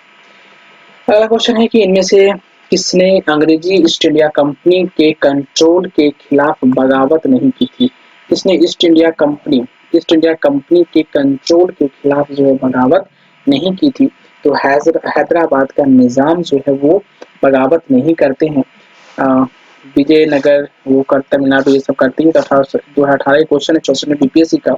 हैदराबाद के निजाम को छोड़कर उपयुक्त सभी विजयनगर के राजा, तमिलनाडु के पोलीगार तथा त्रावणकोर के दीवान बेलुथम्पी ने ब्रिटिश ईस्ट इंडिया कंपनी के नियंत्रण में खिलाफ जो है विद्रोह करते हैं। अगला क्वेश्चन है बंकिम चंद्र चटर्जी ने आनंद मठ में किस विद्रोह का उल्लेख करते हैं? बंकिम चंद्र चटर्जी ने आनंद मठ में किस विद्रोह का उल्लेख करते हैं? तो सन्यासी विद्रोह का जो है उल्लेख बंकिम चंद्र चटर्जी आनंद मठ नामक पुस्तक में करते हैं। तो बंकिम चंद्र चटर्जी के द्वारा ही वंदे मातरम आनंद मठ से ही लिया गया है, जो आपका राष्ट्रीय गीत भी है। अफगानिस्तान के प्रति आक्रामक नीति किस वायसराय ने अपनाई थी? अफगानिस्तान की प्रति जो है आक्रामक नीति अपनाने का जो काम है वो लॉर्ड लीटन के द्वारा किया जाता है। 1876 में लॉर्ड लीटन के वायसराय बनकर आने पर अफगानिस्तान के प्रति अपनाई गई नीति में परिवर्तन आया। कुशल आक्रमणता की नीति के स्थान पर अग्रगामी नीति का अनुसरण होने लगा। 1878 ईस्वी में द्वितीय आंग्ल अफगान युद्ध शुरू हो गया और 1879 ईस्वी में गंडमक की संधि की गई। 1878 का वर्नाकुलर प्रेस एक्ट किसने रद्द किया था? तो लॉर्ड रिपन जो है वो रद्द करते हैं और लॉर्ड लीटन जो है वो वर्नाकुलर प्रेस एक्ट को लाते हैं। तो याद रखिएगा, रिपन मतलब रिलीज और वो ही खत्म करते हैं। लॉर्ड रिपन 1882 में वर्नाकुलर प्रेस एक्ट को रद्द कर देता है और भारतीय भाषाओं में समाचार पत्रों को अंग्रेजी भाषा के समाचार पत्रों के समान ही स्वतंत्रता दे दी जाती है। ज्ञातव्य है कि वर्नाकुलर प्रेस एक्ट 1878 में लॉर्ड लीटन के कार्यकाल में लाया गया था। इस अधिनियम को मुंह बंद करने वाला अधिनियम भी कहा गया। इस अधिनियम को सबसे घिनौना पक्ष यह था कि इसके अनुसार देसी भाषा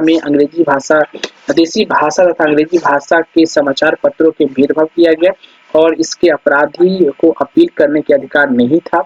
इस एक्ट के द्वारा जिला मजिस्ट्रेट को यह अधिकार था कि वह किसी भी भारतीय समाचार पत्रों से बॉन्ड पेपर पर हस्ताक्षर करवा ले कि वह कोई भी ऐसी सामग्री नहीं छापेगा जो सरकार विरोधी हो। कानून का विरोध करने वाला मुद्रालयों की जमानत को मजिस्ट्रेट रद्द कर सकता है।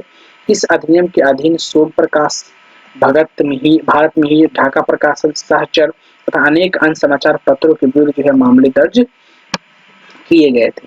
पहला क्वेश्चन है कि अस्थायी बंदोबस्त किसके साथ किया गया था? अस्थायी बंदोबस्त जो है वो किसके साथ किया गया था? तो जमींदारों के साथ जो है वो अस्थायी बंदोबस्त किया जाता है। 1793 ईस्वी में कार्नवालिस ने भूस्वामियों या फिर भू राजस्व की अस्थायी बंदोबस्त प्रणाली का प्रारंभ करता है। इसे जो है इस्तमरारी, जमींदारी, मालगुजारी एवं विस्वेदारी आदि भिन्न-भिन्न नामों से जाना जाता है। यह व्यवस्था बंगाल, बिहार, उड़ीसा तथा उत्तर प्रदेश के वाराणसी एवं उत्तरी कर्नाटक में लागू थी। इसके अंतर्गत समूचे ब्रिटिश भारत के क्षेत्रफल का लगभग 19% हिस्सा शामिल था। इस व्यवस्था के अंतर्गत जमींदारों के एक नए वर्ग को भूस्वामी घोषित कर दिया गया, जिसे भूमि के लगान का 10/11 भाग कंपनी को देना था तथा 1/11 जो भाग थे अपनी सेवाओं के लिए अपने पास रखना था। अस्थायी बंदोबस्त के अंतर्गत जमींदार छोटे पूंजीपति भद्र नवाब, मतलब छोटे पूंजीपति जो है वो भद्र नवाब थे। अगला है बिहार में परमानेंट सेटलमेंट लागू करने का कारण क्या था? तो भू राजस्व का राजस्व निर्णय करना जो है वो आपका बिहार परमानेंट सेटलमेंट लागू करने का कारण था। 2008 का ये क्वेश्चन है। लॉर्ड कॉर्नवालिस के समय जो है भारत में भू राजस्व व्यवस्था का आरंभ होता है, जो 10 वर्षीय व्यवस्था होती है। 1790 में लागू की गई थी, जो 22 मार्च 1793 को परमानेंट सेटलमेंट के रूप में स्थापित हो गई। इस व्यवस्था में बिहार में लागू करने के कारण जमींदारों के लिए जमीन पर वंश परंपरागत अधिकार को स्वेच्छा से हस्तांतरित करना तथा मूल कारण कंपनी के लिए भू राजस्व की एक निश्चित राशि तय करना था। अगला क्वेश्चन है, रैयतवाड़ी व्यवस्था सर्वप्रथम कहाँ लागू की गई थी? तो रैयतवाड़ी व्यवस्था जो है सर्वप्रथम मद्रास में लागू की गई थी। तो रैयतवाड़ी व्यवस्था जो है वो सर्वप्रथम मद्रास प्रेसिडेंसी के अलेक्जेंडर रीड के द्वारा 1792 ईस्वी में तमिलनाडु के बड़ा महल क्षेत्र में लागू किया गया। इसके बाद ये व्यवस्था बॉम्बे प्रेसिडेंसी में भी लागू हो गई। थॉमस मुंडो का संबंध रैयतवाड़ी व्यवस्था से ही है। पहला क्वेश्चन है, यहाँ पे स्टार्टिंग में ही फिल इन द ब्लैंक्स है कि बंगाल और बिहार की भूमि पर किराएदारों के अधिकारों को बंगाल किराएदारी अधिनियम द्वारा किया गया था। तो 1885 जिस साल जो है आईएनसी की स्थापना होती है इंडियन नेशनल कांग्रेस की। 1793 में लॉर्ड कॉर्नवालिस द्वारा अस्थायी बंदोबस्त को लागू किया गया, जिसमें जमींदारों को कई अधिकार दिए गए। 19वीं शताब्दी तक आते आते भूमि की मांग बढ़ने लगी और भूमि मालिक ने किरायों की बढ़ोतरी की। यह समय किसानों के विद्रोहियों का था। इसी बीच बंगाल सरकार ने बंगाल एवं बिहार में बंगाल किराएदारी अधिनियम 1885 लागू किया, जिसमें भूमि मालिकों को और किराएदारों के अधिकार को परिभाषित किया जाता है। पहला क्वेश्चन है, सत्यार्थ प्रकाश की रचना किसने की थी? ये क्वेश्चन 2005 की है। तो स्वामी दयानंद सरस्वती जी के द्वारा जो है सत्यार्थ प्रकाश की रचना की गई। मूल शंकर जो कि स्वामी दयानंद सरस्वती जी का ही नाम है।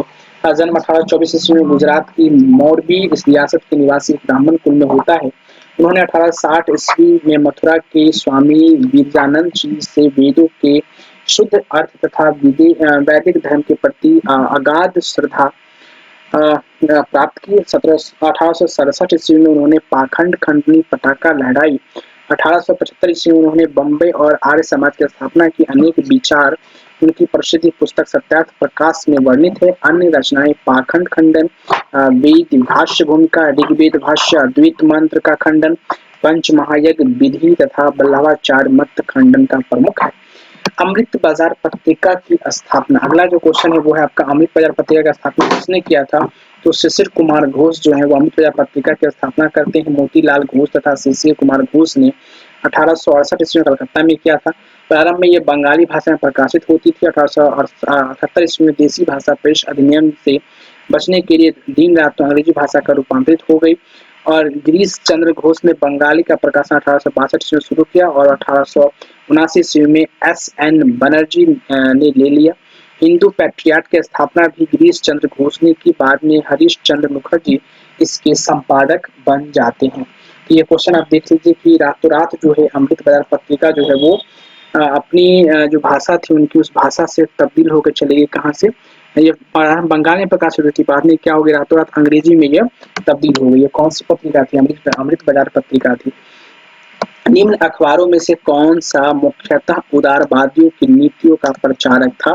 तो लीडर जो है वो आपका उदारवादियों के प्रचारक के रूप में आती है। 2005 का क्वेश्चन है। फ्री प्रेस जर्नल एक न्यूज एजेंसी थी। यंग इंडिया एक साप्ताहिक पत्रिका थी जिसे महात्मा गांधी जी ने प्रकाशित करते थे। लीडर समाचार पत्र के संपादक मदन मोहन मालवीय जी थे। मालवीय उदारवादी दल के नेता थे। इसके माध्यम से उदारवादी अपनी नीतियां का प्रचार जो है वो करते थे। तो अगर क्वेश्चन पूछेगा कि उदारवादी प्रचारक जो उदारवादी नेताओं की ये जो मुख्यतः जो अखबार थी वो कौन थी? तो वो थी लीडर और इसमें महात्मा गांधी जी का ये पत्रिका है यंग इंडिया चर्चा की गई है। तो लीडर के संपादक कौन थे? तो मदन मोहन मालवीय जो वो खुद एक उदारवादी नेता थे। अगला क्वेश्चन, 19वीं शताब्दी के धर्म एवं समाज सुधार आंदोलनों की जनसंख्या के किस वर्ग को मुख्यतः आकर्षित किया गया था? ठीक है, तो बुद्धिजीवी को यह आकर्षित किया गया था। नगरीय उच्च जातियों को यह आकर्षित किया गया था। निर्धन सर्वसाधारण वर्ग को जो है ये आकर्षित किया था। इसका आंसर जो होगा वो हो जाएगा 1, 2 and 3।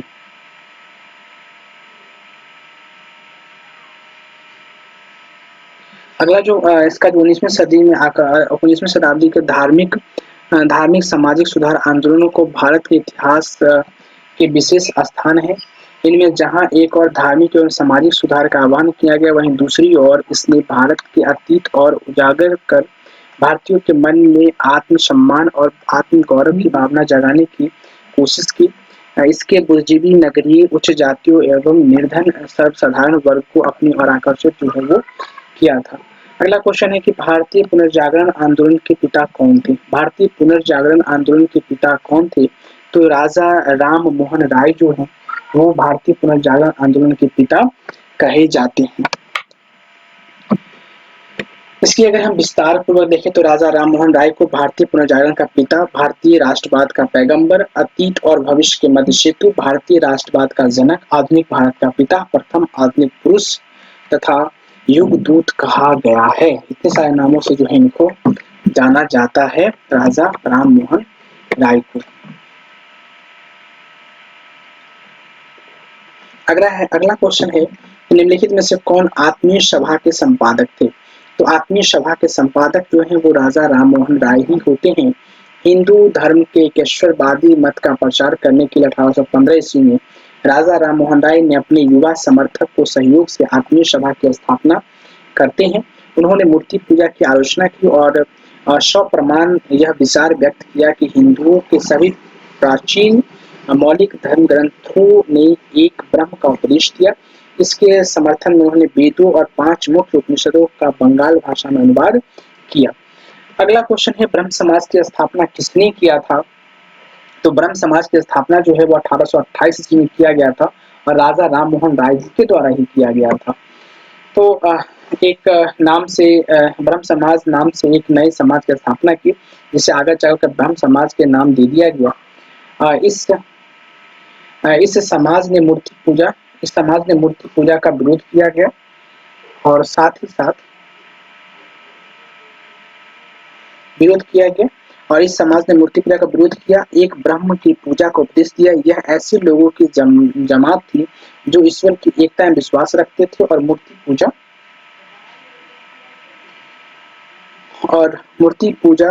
करते थे, मूर्ति पूजा से अलग रहते थे। इस नवीन धर्म में सामाजिक रीति रिवाजों एवं धार्मिक कर्मकांडों के लिए कोई स्थान नहीं था।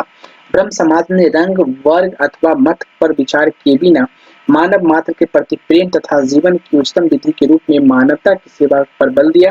दिए गए विकल्प में कोई ऑप्शन ही नहीं था, क्योंकि 1828 में जो इसकी बात की जाती है। ठीक है, अगला जो क्वेश्चन है वो है आपका, राजा राममोहन राय द्वारा ब्रह्म समाज की स्थापना की गई थी, तो कब की गई थी? तो 1828 में, अभी हमने डिस्कस किया। सती को गैर कानूनी किसने घोषित किया था? सती को गैर कानूनी घोषित करने का काम किसने किया था? तो विलियम बेंटिक जो है वो सती प्रथा को गैर कानूनी घोषित करने का काम किए थे। लॉर्ड विलियम बेंटिक ने दिसंबर 1829 ईस्वी के नियम 17 द्वारा सती प्रथा को प्रतिबंधित कर दिया। प्रारंभ में यह कानून केवल बंगाल प्रेसिडेंसी में लागू किया गया, परंतु 1830 ईस्वी में इसे बॉम्बे और मद्रास प्रेसिडेंसी में भी लागू कर दिया गया। पहला क्वेश्चन है, प्रार्थना समाज के संस्थापक कौन थे? तो आत्माराम पांडुरंग जो है वो प्रार्थना समाज के संस्थापक थे। प्रार्थना समाज के संस्थापक 1867 ईस्वी में बॉम्बे के आचार्य केशवचंद्र सेन की प्रेरणा से आत्माराम पांडुरंग द्वारा की गई थी। महादेव गोविंद रनाटे इस संस्था के 1869 ईस्वी से जुड़े हुए थे। इस संस्था का प्रथम उद्देश्य जाति प्रथा का विरोध, स्त्री पुरुष की विवाह की आयु में वृद्धि, विधवा विवाह एवं स्त्री शिक्षा को प्रोत्साहन देना था। रनाटे का सामाजिक सुधार आंदोलन 19वीं शताब्दी के अंत तक वह सफलतापूर्वक जारी रहता है। अगला क्वेश्चन है कि 19वीं शताब्दी के उत्तरार्ध में नव हिंदूवाद के सर्वश्रेष्ठ प्रतिनिधि कौन थे? तो स्वामी विवेकानंद ने 1897 में रामकृष्ण मिशन की स्थापना कर अपने गुरु की स्मृति में किया था। इन्होंने संन्यास धारण करके धार्मिक ग्रंथों की विशद अध्ययन किया। अपने गुरु की शिक्षाओं की व्याख्या को साकार करने का श्रेय स्वामी विवेकानंद को है। उन्होंने इस शिक्षा का साधारण भाषा में वर्णन किया। स्वामी विवेकानंद इस नवीन हिंदू वर्ग के प्रचारक के रूप में उभरे। 1893 ईस्वी में वे शिकागो गए, जहां उन्होंने पार्लियामेंट ऑफ रिलीजन में अपना सुप्रसिद्ध भाषण दिया। इस भाषण में उन्होंने पश्चिमी संसार के सामने पहली बार भारत की संस्कृति की महत्ता को प्रभावकारी तरीके से प्रस्तुत किया। इसके पश्चात उन्होंने अमेरिका और इंग्लैंड के भ्रमण किया और हिंदू धर्म का प्रचार किया। स्वामी जी ने हिंदू धर्म के इस पक्ष मुझे मत छेड़ो की बहुत भर्त्सना की। उनके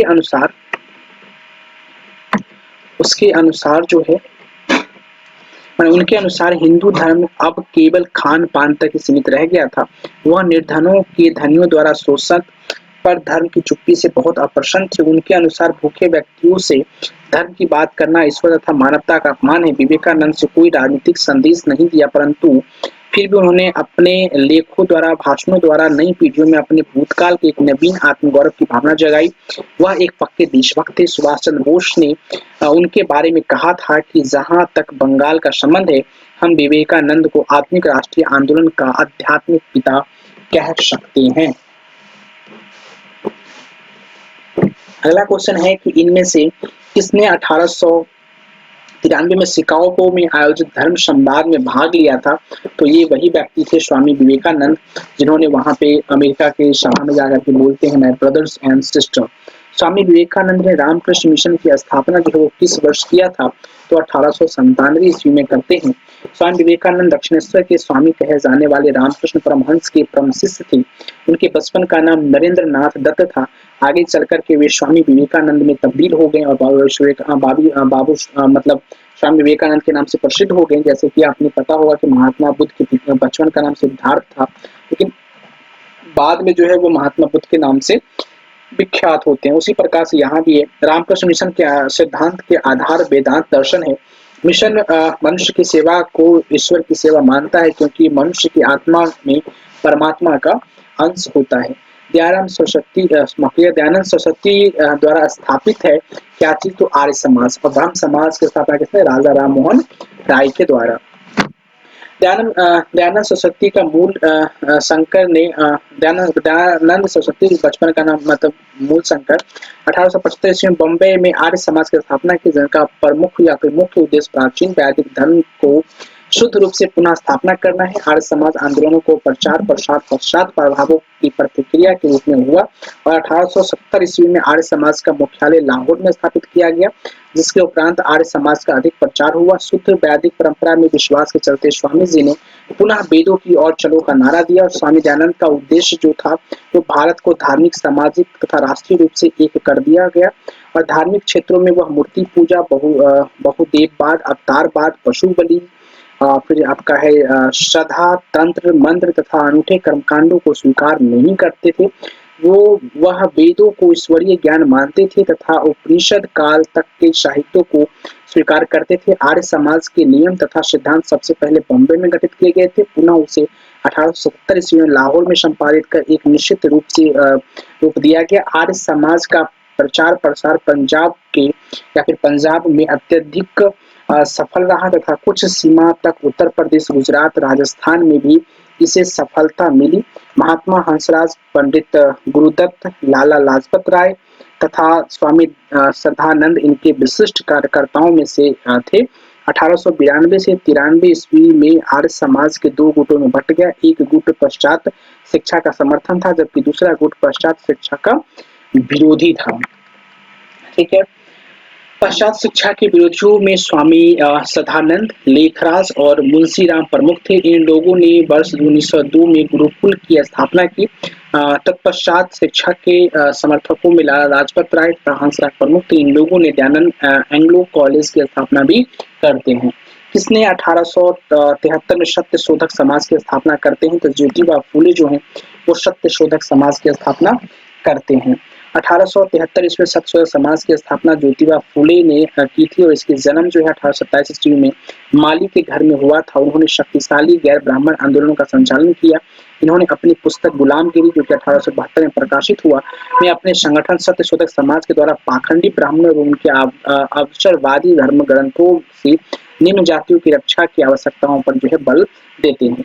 सत्य शोधक समाज की स्थापना किसने किया? अभी हमने बात किया ज्योतिबा फूले के द्वारा। अगला क्वेश्चन है थियोसॉफिकल सोसाइटी की स्थापना जो है किसने किया? तो मैडम एच.पी. ब्लॉकबस्टी ने जो है सो थियोसॉफिकल सोसाइटी की स्थापना करते हैं। थियोसॉफिकल सोसाइटी की स्थापना एक रूसी महिला मैडम एच.पी. ब्लॉकबस्टी अमेरिकी सैनिक अधिकारी कर्नल अल्कॉट, विलियम क्वान जज एवं अन्य द्वारा 1875 ईस्वी में न्यूयॉर्क में की गई थी। इस सोसाइटी की स्थापना 1882 से मद्रास के पास अडियार नामक स्थान पर सोसाइटी का मुख्यालय स्थापित किए गए, जो बाद में इसका अंतर्राष्ट्रीय कार्यालय बन गया और इसका मुख्य उद्देश्य प्राचीन हिंदू धर्म के लोगों के आत्मविश्वास को जगाना और बढ़ाना तथा धर्म के समाज सेवा का मुख्य आधार बनाना था। जबकि राजा राम मोहन राय 1828 ईस्वी में ब्रह्म समाज के एवं स्वामी विवेकानंद द्वारा 1897 ईस्वी में रामकृष्ण मिशन की स्थापना की गई थी। अगला है भारतीय राष्ट्रीय कांग्रेस की प्रथम महिला अध्यक्ष कौन थी? अगर भारतीय राष्ट्रीय कांग्रेस की प्रथम महिला अध्यक्ष कहेगा तो एनी बेसेंट थी, और अगर भारतीय महिला पूछा गया तो सरोजिनी नायडू जो है वो थी। तो यहाँ पे सिर्फ महिला पूछा है तो हम एनी बेसेंट पे ही टिक करेंगे। तो एनी बेसेंट अंग्ल आयरलैंड से थी, और वर्ष 1907 से 1933 तक थियोसॉफिकल सोसाइटी की प्रधान रही। वर्ष 1916 में होम रूल लीग का गठन किया गया, और वर्ष 1917 में भारतीय राष्ट्रीय कांग्रेस की पहली महिला अध्यक्ष बनती है। वर्ष 1925 में कानपुर में हुए भारतीय राष्ट्रीय कांग्रेस के 40वें अधिवेशन में सरोजिनी नायडू कांग्रेस की प्रथम महिला अध्यक्ष बनती है, और दूसरी महिला भी अध्यक्ष यही रहती है, और ये भारत की अध्यक्ष थी। भारतीय राष्ट्रीय कांग्रेस की प्रथम महिला अध्यक्ष कौन थी? भारतीय राष्ट्रीय कांग्रेस की प्रथम महिला अध्यक्ष कौन थी? तो यहाँ भी एनी बेसेंट ही होगा, इसका आंसर हम ऊपर में देख ही चुके हैं। भारत में नारी आंदोलन इसकी प्रेरणा से प्रारंभ हुआ। भारत में नारी आंदोलन इनकी प्रेरणा से, तो भारत नारी आंदोलन इनकी प्रेरणा से जो शुरुआत की गई थी, तो ज्योतिबा फूले के प्रेरणा से। प्रश्नगत विकल्पों में भारत की नारी आंदोलन ज्योतिबा फूले की प्रेरणा से प्रारंभ हुआ था। ज्योतिबा फूले मानते थे कि महिलाओं एवं दलितों को उत्थान करके ही सामाजिक बुराइयों को दूर किया जा सकता है। 1848 ईस्वी में उन्होंने लड़कियों के लिए एक स्कूल खोला। यह लड़कियों के लिए भारत का प्रथम स्कूल था।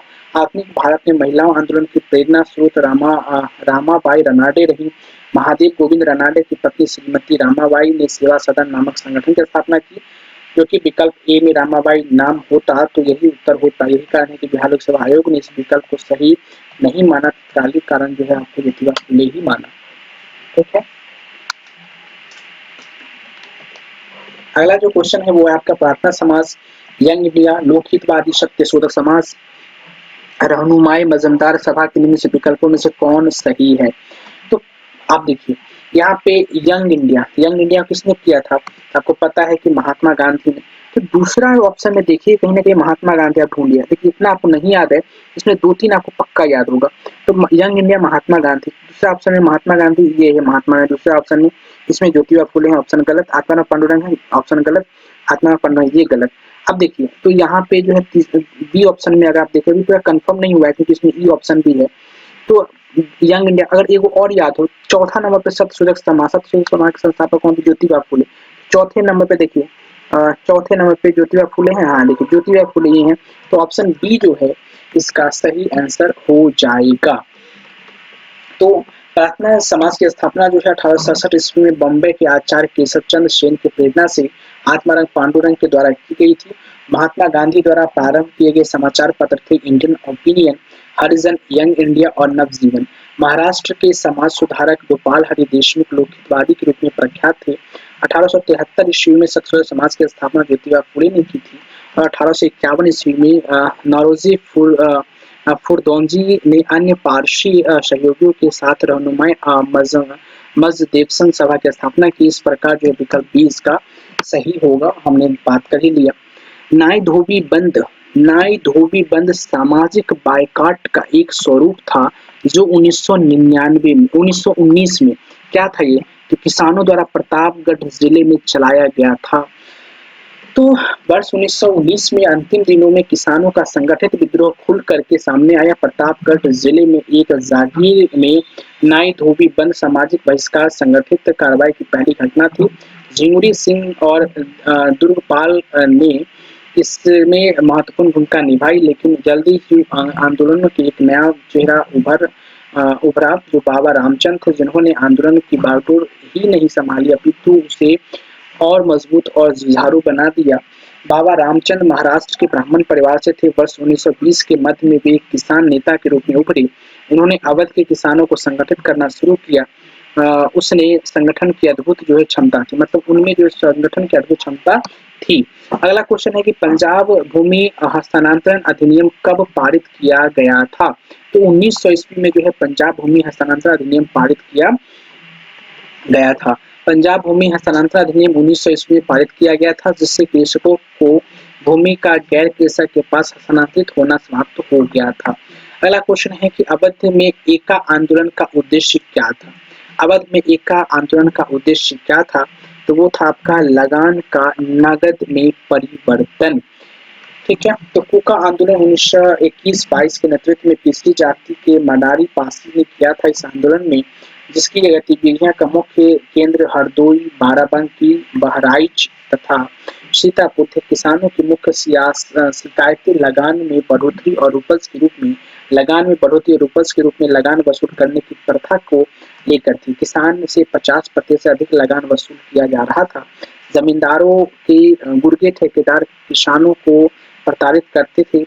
एका आंदोलन का राष्ट्रवादियों द्वारा निर्धारित अहिंसक नीतियां में विश्वास कम था। फलस्वरूप राष्ट्रवादी नेता आंदोलन से अलग-थलग पड़ गए और आंदोलनों ने दूसरी राह पकड़ ली। इस आंदोलनों में सरकार को लगान देना बंद नहीं किया, बल्कि आंदोलनकारियों की प्रमुख मांग थी बढ़ती महंगाई के कारण लगान पर नकद में रूपांतरित किया जाए। अगला क्वेश्चन है, स्वामी सहजानंद का संबंध था। तो स्वामी सहजानंद का संबंध किससे था? तो बिहार में किसान आंदोलनों से जो संबंध है वो स्वामी सहजानंद से है। और इससे भी क्वेश्चन आपको हर साल बीपीएससी क्वेश्चन पूछता है। अब देखिए स्वामी सहजानंद से कितने क्वेश्चन हम आगे देखते हैं। स्वामी सहजानंद ने बिहार प्रांतीय किसान सभा की स्थापना की थी और वे अखिल भारतीय किसान सभा के प्रमुख नेता भी थे। उनका संबंध बिहार के किसान आंदोलन से था। इससे कृषि सुधार कार्यक्रम का वास्तविक लक्ष्य जमींदार प्रथा का उन्मूलन तथा कृषकों को मालिकाना अधिकार दिलाना था।